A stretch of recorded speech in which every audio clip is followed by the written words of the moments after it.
Millionaire Dad heard his son say, "She can't buy a turkey?" What he did next shocked everyone.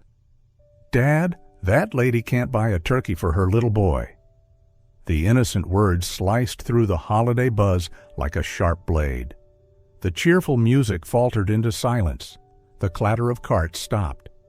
For one suspended moment, everyone in Harper's Market turned toward the woman at the checkout line. Maya Lewis froze, her fingers trembling around a crumpled receipt. Heat flooded her face as whispers rippled behind her. In her basket sat only a few bags of pasta, some vegetables, and a carton of cheap milk. Next to her, 7-year-old Noah held her hand tightly, confused by the sudden stillness. A minute earlier, she had stood before the freezer, holding a frozen turkey. $35. For most people, a simple purchase. For her, a week's worth of meals and bills. She'd imagined Noah's joy at having a real Christmas dinner, just like the ones in his storybooks. But reason, cruel and relentless, forced her to put it back. The speaker above hummed Silent Night as if mocking her quiet defeat. She had hoped no one would notice. But then came that small, piercing voice, honest, pure, and merciless. "Liam!" The man behind her whispered sharply, leaning down. "You shouldn't say that." The boy frowned, puzzled. "But Dad, it's true." Ethan Cole, 35, architect, widower, and man, long convinced his heart had died with his wife, Lydia, stood frozen. He watched as the woman grabbed her few groceries, took her son's hand, and almost ran toward the exit. Her brown hair lifted in the draft, her shoulders trembling under the weight of humiliation. The cashier sighed. The customers murmured, but Ethan heard nothing, only the echo of that sentence and the sound of his own pulse pounding. Through the glass doors, he saw them vanish into the swirling snow outside. "Dad!" Liam's voice broke the silence. "Is she mad at me?" Ethan swallowed. "No, buddy, but I think we made her sad." Just minutes ago, they had looked like any other families preparing for the holidays.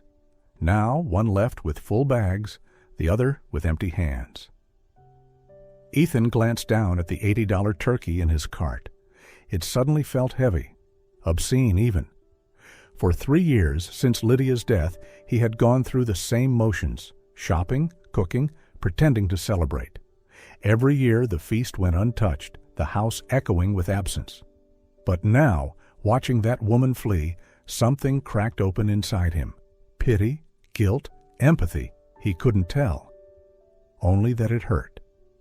Outside, snowflakes drifted past the glass, catching the light like fragments of memory.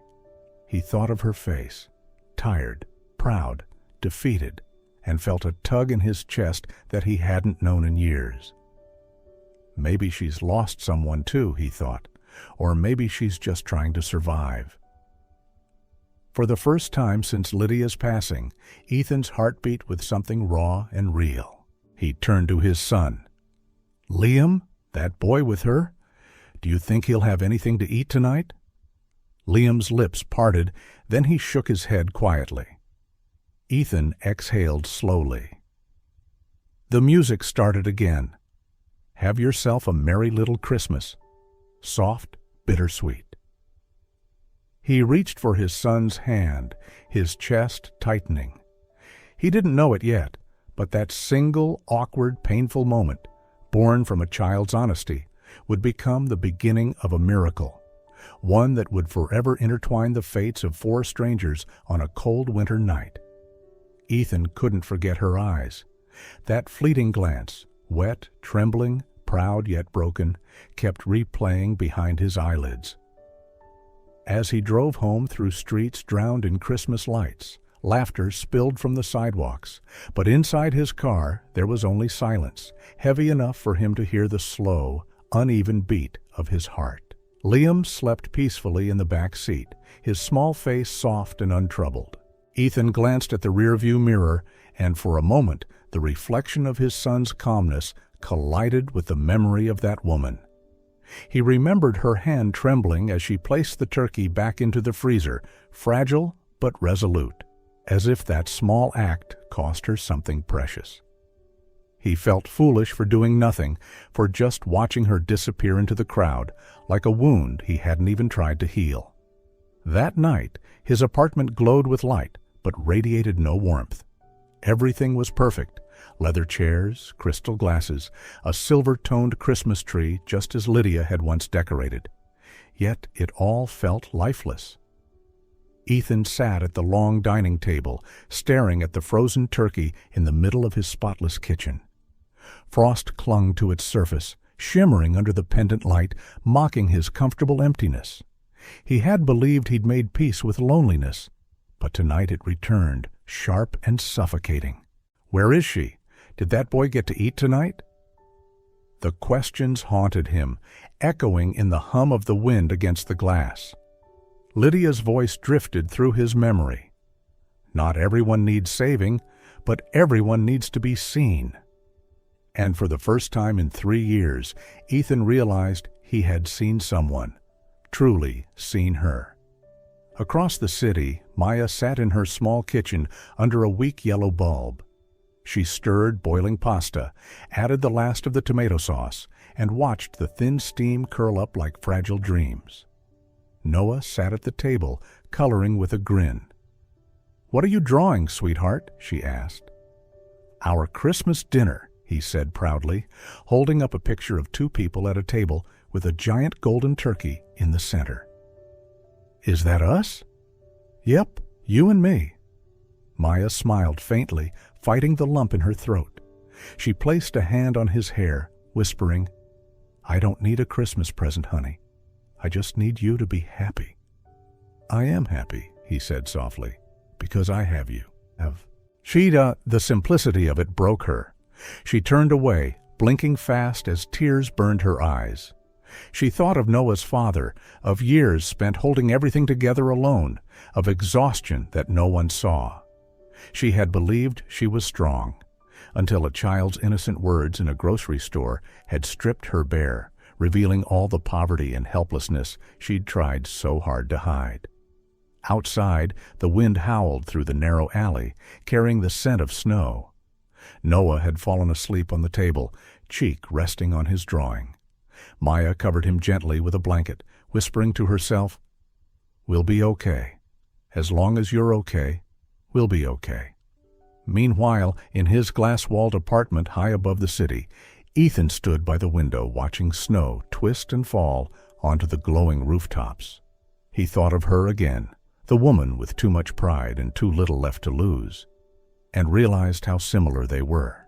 2 souls adrift in the same city, one surrounded by everything yet feeling nothing, the other with nothing yet still managing to smile.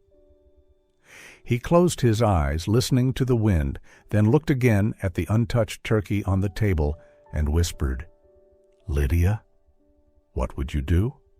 No answer came, only the faint hiss of air through the cracks, and somewhere deep in that silence he thought he heard a whisper, "Do the right thing."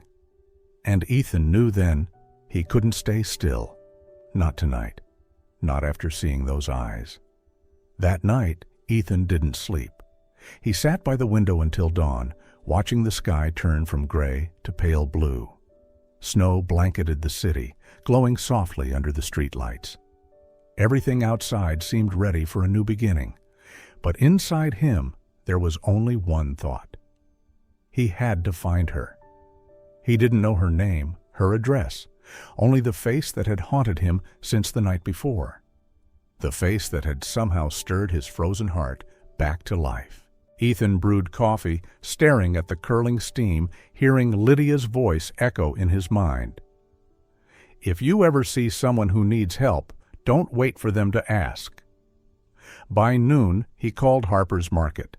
The store manager, an old friend, looked up the loyalty account at his request. An hour later, he had a name. Maya Lewis. He stared at it for a long time. Maya. The name felt like a whisper of wind. He repeated it under his breath, as if afraid it might vanish. Then he grabbed his coat and stepped into the freezing air of Christmas Eve. Across town, Maya had just come home from her morning shift. Exhaustion clung to her like a shadow. She carried a small grocery bag, pasta, milk, a loaf of bread. The old TV flickered in the living room, playing Noah's favorite cartoon. The boy sat cross-legged on the floor, wearing the paper Santa hat she'd made the night before. "You've been such a good boy," she said softly. "How about spaghetti tonight?" "With garlic bread?" he asked, grinning. "Of course," she smiled, trying to sound cheerful, even as that moment in the store replayed in her head. The whispers, the stares, the pity in a stranger's eyes. She had just set the pot on the stove when a knock echoed through the apartment. 3 slow, steady knocks.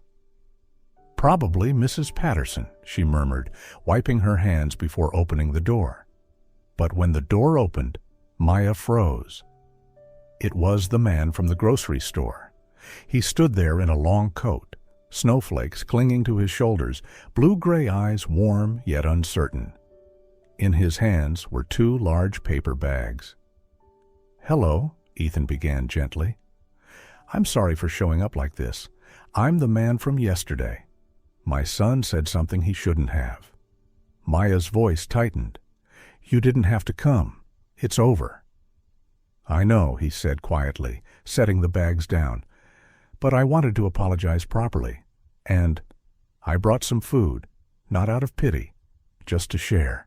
I thought maybe your son might like to have a real Christmas turkey." Maya said nothing. Pride and pain tangled inside her. Her throat burned. "I don't take charity," she whispered.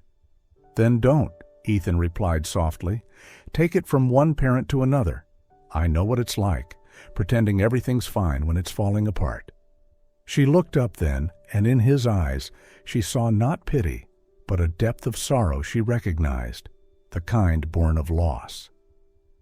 "Do you have family?" she asked. "I did," he said. "My wife passed away 3 years ago. Since then, Christmas hasn't meant much." The silence that followed was tender, heavy. From the living room, the cartoon's cheerful voice floated out. "Merry Christmas, everyone."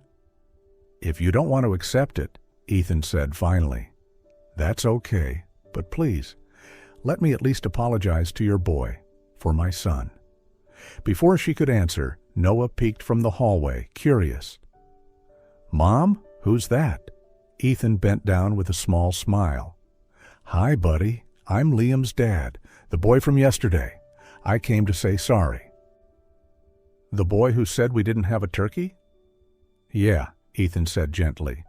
"He didn't mean to hurt anyone. He just reminded us that everyone deserves a Christmas dinner." Maya's eyes softened. She hesitated, then quietly stepped aside. "Come in." An hour later, the apartment smelled of roasted turkey. Maya and Ethan worked side by side in the small kitchen, while Noah chattered happily nearby. The once cold space buzzed with warmth. Ethan found himself smiling, truly smiling, for the first time in years. "So you teach kindergarten?" he asked. Maya nodded. "And I work nights at a cafe to cover Noah's medical bills. He had pneumonia last year." Ethan's gaze softened. "You're stronger than you think." She gave a tired laugh. "Strength isn't a choice when there's no one else to lean on." By 9 o'clock, they were seated at the small table. Noah clasped his hands and whispered a prayer. Ethan watched, feeling something tighten in his chest, gratitude, longing, peace, all tangled together. "Thank you," Maya said quietly. "I can't remember the last time I had a real Christmas." Ethan smiled faintly. "Neither can I." Candlelight flickered between them, casting golden reflections in their eyes. For the first time in a long while, neither felt alone. Outside, the snow kept falling, blanketing the world in white. Inside, laughter filled the little apartment, mingling with the scent of roasted turkey and something far rarer. Hope. Ethan looked at her, his voice barely above a whisper. "Thank you for opening the door." And Maya knew deep down that this Christmas Eve, the night a stranger came knocking in the cold, was the beginning of something she couldn't name yet. But somehow in her heart, she knew it was right. Since that Christmas Eve, something had quietly shifted, subtle but undeniable. Maya could feel it, though she couldn't quite explain how. Ethan was no longer just the stranger who had knocked on her door in the snow. He had become something else, like the lingering warmth of a cup of tea or the last flicker of a candle before darkness. After that dinner, they promised to stay in touch. "So the kids can play together," Ethan had said, though there had been more behind his words. Maya had nodded. Maybe it was Liam's gentle smile or the look in Ethan's eyes when he watched his son, the look of a man who'd known loss but still chose tenderness. A few days later, Ethan texted, "Thank you for the dinner. Noah's a wonderful kid. Liam keeps talking about him." Maya read it 3 times before replying, "Noah says he wants to be Liam's friend." Just a few words, but a fragile thread had been tied between their worlds. A week later, they met again at the park. The sky was clear, the benches dusted with snow. Liam and Noah played on the slide, their laughter carrying through the quiet air. Ethan sat on a wooden bench, holding a cup of coffee, his gaze alternating between the boys and Maya. "He's a happy kid," he said. Maya smiled. "He takes after his dad, even though his dad's not around." Ethan didn't reply, but his eyes softened. A faint breeze carried the scent of waffles from a nearby stand. Ethan stood and asked, "Do you like waffles?" "I do," she laughed, "but I probably shouldn't." "Sometimes it's okay to give in," he said, returning with 2 warm waffles. "Christmas isn't quite over yet." She looked at the treat in her hand, feeling its warmth seep into her skin, and somewhere deeper. Their meetings soon became a quiet rhythm. Every weekend, the park or the small cafe near her school. Ethan was always the same. Simple coat, worn shoes, quiet charm. He never mentioned his work. He spoke of small things. Liam learning to ride his bike, his favorite bridges, the sunsets over the lake. Maya didn't ask. In her world, he was just a kind man, a devoted father, a little lonely, but full of warmth. And that was enough. She began to smile more. During long shifts at the daycare, she would sometimes think of his voice, calm and low, and his absent-minded smile as he watched the kids. One afternoon, she caught herself smiling in class. "Ms. Maya," a little girl asked, "what are you thinking about?" Maya laughed softly. "About things that make me feel peaceful." One sunny winter afternoon, Ethan brought a box of paints and sheets of paper for the kids. "Let's paint Christmas," he said. The boys cheered. Maya smiled. Ethan sat beside her and said quietly, "Lydia used to say colors could heal anything." "Lydia?" "My wife," he said, a gentle smile touching his lips. "She loved painting. I think she would have loved this." Maya said nothing, just watched the boys painting snow in rainbow hues. For the first time in years, she felt something thaw inside her, something tender, alive. "You know," she whispered, "it's been a long time since Christmas meant something." Ethan turned to her, smiling softly. "Same here." As the sun dipped low, they walked side by side behind their laughing children. Neither spoke, but between their quiet steps, something invisible was growing, simple, steady, and real. The afternoon meetings in the park slowly became a familiar part of their lives. Everything between Ethan and Maya unfolded gently, naturally, as if both were afraid to disturb something fragile. She never asked about his past, and he never offered. Yet sometimes, when the sunset brushed across her face, Ethan felt a quiet tenderness rise inside him, warm aching, and full of unspoken care. One Saturday afternoon, while Maya was busy helping her students rehearse songs for the school's winter festival, Ethan sat in his car in the parking lot, watching the old brick building where she worked. Inside, the small windows glowed with dim yellow light, silhouettes moving behind them. He saw her rushing down the hallway, arms full of papers, hair falling loose in the wind. She was always in a hurry, always giving everything she had. And he knew behind that tired smile were sleepless nights, unpaid bills, and a kind of loneliness she never talked about. That night, Ethan opened his laptop and stared at the screen showing the financial summary of the Cole Foundation, the charity fund he had created years ago but rarely used. He hesitated for a long moment, then typed quickly, "Cover outstanding tuition fees and housing support for kindergarten teacher. File ID year Mel 297. He didn't include her name, only a random code. When it was done, he leaned back in his chair, exhaling slowly.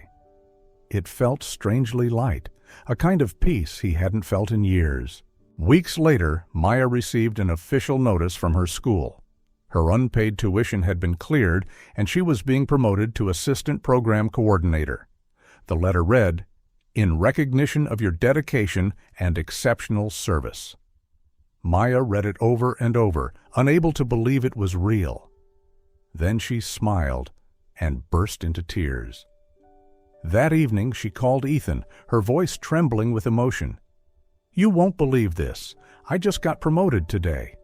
And they said there's a special fund helping teachers pay off their student loans. I don't know how I got so lucky." Ethan smiled into the phone, his voice deep and warm. "You deserve it, Maya. But I don't even know who to thank." "You don't need to," he replied gently. "Just believe that sometimes the universe knows how to repay good people." There was a pause. Then she whispered, "You know, it's been so long since I've felt this free. It's like someone out there is quietly watching over me." Ethan closed his eyes and smiled, though a storm stirred quietly in his chest. He was happy and yet afraid. He knew that if she ever discovered the truth, it might wound her pride, make her feel pitied. But how could he stand by and watch her struggle, knowing he had the power to ease her burdens? That night he sat by the window, watching the snow fall. His heart felt both light as air and heavy as stone. Ethan didn't realize it then, but in that single moment, the moment he decided to keep his secret, a fine, invisible line had formed between them. A line so delicate it went unnoticed, yet sharp enough to cut deep when the truth finally came to light. That winter came with snow and shimmering lights. The city was alive with Christmas cheer, and for the first time in years, Maya felt warmth inside her heart. Life had finally softened its edges. Her job was steady, her debt cleared, Noah was healthy, and every weekend she still met Ethan and his son, Liam, at the park. She didn't know why everything suddenly felt lighter, only that ever since Ethan entered her life, the world seemed gentler. When the kindergarten announced a Christmas charity gala to raise funds for underprivileged children, Maya eagerly volunteered. She was assigned to greet guests, and her co-workers teased, "Maya, you've been glowing lately. Someone must have melted your heart." She only smiled, brushing it off. "I'm just grateful, that's all." The night of the gala arrived. The Crown Hall Hotel glittered under chandeliers and soft jazz music. Maya wore a pale blue dress she had borrowed from a colleague, her hair neatly pinned, her face radiant. She stepped into the ballroom with a confidence she hadn't felt in years. She had no idea Ethan was there too, in a tailored black suit, calm but uneasy. He hadn't planned to attend, but as the founder of the Cole Foundation, the event's main sponsor, he had no choice. What he didn't expect was to see the woman he loved, glowing under the same lights that now felt painfully bright. When the event began, the host's voice echoed through the hall. Ladies and gentlemen, tonight we are honored to welcome our main sponsor, the founder of the Cole Foundation for Education. Please welcome the founder of the Cole Foundation for Education, Mr. Ethan Cole. Applause erupted. Maya froze. The name hit her like a bolt of lightning. She lifted her gaze, and there he was, standing on the stage, smiling, shaking hands with the organizers. The same face she had trusted, laughed with, confided in, now felt like that of a stranger. Pieces fell into place. The cleared debts, the promotion, the school donations, the gentle words, "You deserve it." All of it traced back to him. Her chest tightened. The applause around her faded into silence.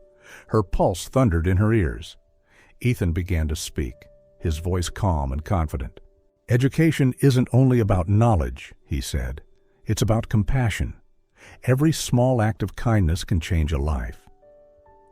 Tears welled in Maya's eyes. A life? Was he talking about her? About the life he had changed, without ever asking if she wanted it changed?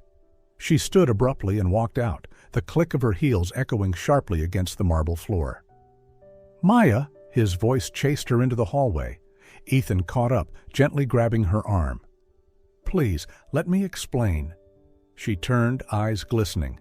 "Explain what, Ethan? That you've been pulling the strings of my life?" He faltered. "No, I wasn't pulling strings. I just wanted to help." "Help?" She laughed bitterly. "You paid my debts, arranged my promotion, funded my school, and said nothing. Do you realize how that makes me feel? Like a project you were fixing out of guilt." Ethan stepped closer, voice trembling. "I never pitied you, Maya. I did it because I love you. From the first day I saw you in that supermarket, Stop!" Her tears streamed down. "If you really loved me, you'd love me with honesty, not with secrets dressed as sacrifice." He tried to take her hand, but she pulled away. "Do you know what hurts the most? That I trusted you. I thought I'd finally found someone who understood me, but you just felt sorry for me." "Maya, I was afraid," he said softly. "Afraid that if you knew the truth, you'd walk away." She shook her head. "No, Ethan, I'm walking away because you chose deceit over trust. You could have helped me, but you had no right to decide my life." Her voice broke. "I thought this Christmas was a miracle. Turns out it was just a beautiful lie wrapped in glittering lights." Ethan stood frozen, watching her silhouette disappear under the golden glow of the chandeliers. Inside the ballroom, music swelled, glasses clinked, and people cheered for their brilliant benefactor. But to Ethan, all that remained was silence and the hollow ache of a love that had shattered in the brightest light of all. 3 weeks had passed since the gala. The city still shimmered with Christmas lights, but to Maya, it was all just cold brilliance now. Every morning she woke to the gray light of winter, watching snowflakes fall slowly beyond the window pane, feeling emptier than ever. Ethan had vanished. No calls, no messages, not even a word. And what hurt most was realizing she still hoped he might reach out. She buried herself in work. Her smile in class was polite, but hollow. "Maya, you look exhausted," her coworker said one day. "I'm fine," she replied softly. But when the classroom lights went out each evening, she would sit alone at her desk, fingers brushing across Noah's drawing. 4 people holding hands beneath a snow-covered tree. "Who are they, sweetheart?" she had asked him once. "It's you, me, Mr. Ethan, and Liam," Noah had said proudly. "When Mr. Ethan isn't busy anymore, we'll all play again, right?" She had held the paper tight, her heart aching. "Yes, when he's not busy," she whispered, though she knew that not busy might never come. Across town, Ethan wasn't doing much better. He had withdrawn completely, not out of anger, but because he no longer knew how to begin again. Every night he sat by the window, watching the snow blanket the streets below. In the quiet, her voice echoed, If you love, love with honesty. Liam often asked, "Dad, why don't we see Ms. Maya and Noah anymore?" Ethan forced a smile. "They're just busy, buddy."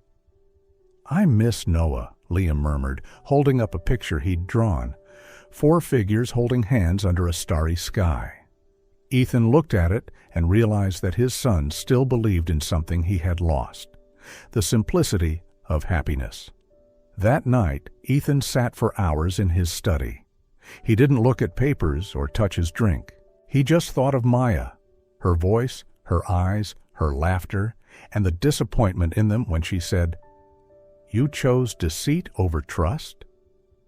He whispered to himself, "Sorry isn't enough. I need to change. If I want her to believe in me again, I have to earn it." And so he began to change. He started showing up at the foundation every day, working directly on charity programs instead of signing checks from afar. He canceled luxury projects and redirected funds toward helping teachers and children in need. No matter how late he stayed, one thought remained: if we meet again, I'll be different. Meanwhile, in her quiet apartment, Maya too began to understand that her anger wasn't only about deception. It was about fear, fear of dependence, fear of pity, fear of being abandoned again. Ethan hadn't just broken her trust, he had brushed against the deepest scar she carried. Those weeks apart became a lesson for both of them. Maya learned to forgive herself, and Ethan learned to love not through rescue, but through respect. Under the same snow-covered sky, 2 lonely hearts looked out their separate windows. Neither knew what the other was thinking, but somewhere deep inside, both were hoping that when this winter finally passed, they might have the courage to find their way back to each other once more. That winter afternoon, the sky hung low and gray, heavy with snow. Maya sat in the little cafe near the park they used to visit, her hands wrapped around a cup of cold coffee. 3 weeks of silence had taught her one thing: running away didn't make the pain disappear. She needed to end this, whether through forgiveness or farewell. She took out her phone, hesitated for a moment, then typed, "Ethan, if you can, please meet me at Riverstone Cafe this afternoon. I need to talk." She didn't expect him to come, yet less than 15 minutes later, a familiar figure appeared outside the window. Ethan stood there, snowflakes clinging to his hair, his eyes filled with surprise and relief. He walked in quietly and said, "Thank you for calling me." They sat across from each other. Between them, thin wisps of steam rose from 2 untouched cups of coffee, like a fragile line dividing past and present. For a while, neither spoke. The only sound was the soft patter of snow against the glass. Finally, Maya broke the silence, her voice calm but trembling with emotion. "I didn't call you to blame you. I just need to understand." Ethan nodded slowly. "I understand, and I'll tell you the truth. Everything." She met his gaze, her eyes tired but firm. "Do you know what hurt the most? It wasn't that you helped me. It was that you didn't believe I was strong enough to stand on my own. I'm afraid of that feeling, being controlled, pitied, and then left behind when someone's kindness runs out." Ethan lowered his head, his hands trembling slightly. "I was wrong, Maya. I thought I was protecting you, but really I was protecting myself from feeling helpless. I couldn't bear to see you in pain, and in trying to stop it, I took away the one thing you needed most: your pride." Maya exhaled softly, eyes glistening. "I don't need to be saved, Ethan. I just need someone who'll stand beside me while I save myself." He looked at her for a long time, his voice breaking. "I know, and I promise. No more hiding, no more secrets. I don't want to be your rescuer. I want to be your equal, honest, even when it's hard." She stayed silent, tears falling quietly. "Do you know how angry I was?" "I do," he said, voice trembling. "I was angry too, at myself. Every day without you, I realized love without trust is just an empty shell. For a moment, there was only the sound of their breathing and the wind outside. Ethan reached across the table, gently touching her hand. Maya didn't pull away. Their eyes met. No anger left, just longing and tenderness that words couldn't hold. "I still love you," she whispered, barely audible. "I never stopped," he answered, his voice thick with emotion. In that moment, the distance between them disappeared. Ethan took her hand and drew her closer until her head rested against his shoulder. She didn't resist. Outside, snow began to fall harder, covering the streets in quiet white. They looked at each other through tears and soft smiles. Ethan leaned in and kissed her, not with urgency, but with forgiveness, with return, with the fragile truth of two hearts finding each other again. Maya murmured against his lips, "We'll start over, won't we?" He nodded. "From the beginning, this time with honesty." In the little cafe, surrounded by winter stillness, two people who had once lost each other sat together again. No more secrets, no more fear, only love, raw and real. A year had passed since that snowy afternoon at Harper's Market. Life had quietly transformed, not in grand gestures or miracles, but in the gentle rhythm of ordinary days filled with love. Christmas returned once again. The air in Chicago was colder than the year before, yet inside their home, golden light spilled through the windows, chasing away the winter chill. The sound of laughter filled every corner. Liam and Noah had finally reunited after almost a month apart for the holidays. They ran toward each other, hugging tightly as if afraid the other might disappear. "I missed you so much," Noah squealed, eyes shining. "Me too! Let's decorate the tree," Liam shouted, and they both dove into the pile of glittering ornaments waiting nearby. Maya stood beside Ethan, watching them with a tender smile. She turned to him and whispered, "Sometimes I still feel like I'm dreaming. Who would have thought the worst day of my life would lead to this?" Ethan smiled, squeezing her hand gently. "It's not a dream, Maya. It's just that we finally learned how to trust again." Together, the four of them decorated the Christmas tree. Liam carefully hanging a red ornament, Noah struggling to place the star on top. Warm light filled the room, mingling with the scent of baked cookies and the faint tune of Christmas music from an old speaker. When the tree was finished, Ethan poured 4 cups, 2 of milk, 2 of wine, and lifted his glass.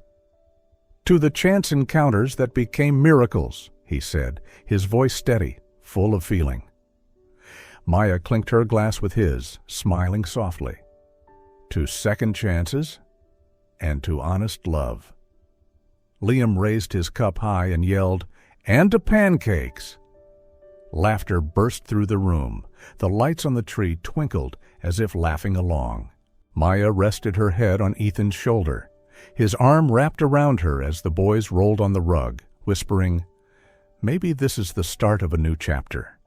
Maya leaned into him. A chapter written in truth without fear.